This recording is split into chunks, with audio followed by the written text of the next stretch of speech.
Yes, hello, Fajita. Hello, everybody. Hello, everybody. Yes, hello. How are you all doing? I hope you're having a good day. And I hope whatever you've got in store for today is going to fill you with fun and excitement. Now, Fajita, have you got anything today? Sort of. What do you mean, sort of? Is it in your bucket? No, my bucket's in it. What? Your bucket's in it? But normally you have something in your bucket. Hang on, let's have a look. Oh my goodness, Fajita, your bucket is indeed in it. What have you got today? A fishing net. A fishing net. A fishing net. Fajita, have you caught any fish? Yeah. Really? I'm not sure I want any fish in my house. They might be a bit stinky. Not stinky fish. Let's have a look. Oh, okay, let's have a look. Let's see. Let's show everybody. You help me to hold it. Look, we've got a fishing net and some little wooden fish. Lots of little wooden fish. Now, some of you might recognise those from something I did in your schools once upon a time. But we've got a fishing net today. Now, Peter, what are we going to do with that? Keep it there. Keep it right there. I'm going to put your bucket back in it. There we go. It's easier to keep. Now, our story today, why have we got a fishing net? Because we're talking about a fishing man. A fisherman. We're going to talk about a fisherman. And our story today is about one of Jesus's friends. Now, Jesus' friends, he had 12 very special friends, and they were called disciples. Disciples, yes. And one of Jesus' disciples, in fact, one of the first ones who came to be his friend, is a fisherman. Now, I'm going to read you a little bit of a story about when Jesus called this guy to be his friend. So, oh, no, I'm not, because that's the wrong bit. Here we go. Jesus stepped into one of the boats and asked Simon, its owner, to push it out into the water. When he finished speaking, he said to Simon, "Now go out deeper and let down your nets to catch some fish." "Master," Simon replied, "we worked hard all last night and didn't catch a thing. But if you say so, I'll let the nets down again." And this time their nets were so full of fish they began to tear. Now that's when Jesus started to show who he was to one of his disciples, or to a few people actually who were around. And that disciple was called Simon. But you know, later, something strange happens. Jesus changes his name. Yeah, Jesus does. Jesus is talking to him.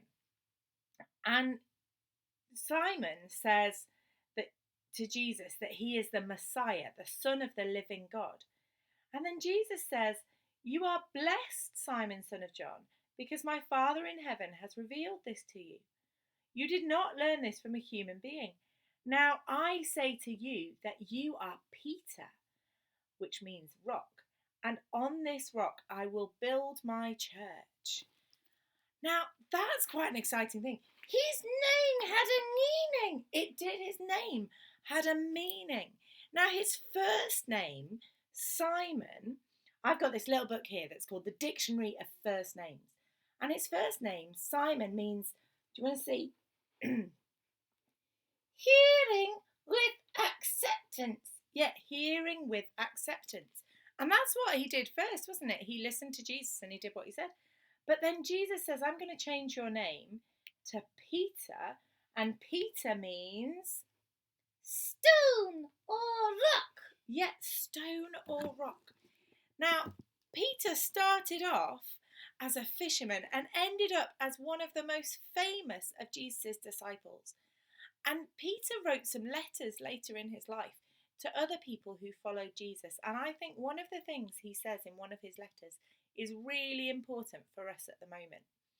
He says, and you can find it in 1 Peter chapter 5 verse 7, he says, "Cast all your anxiety on the Lord, because he cares for you."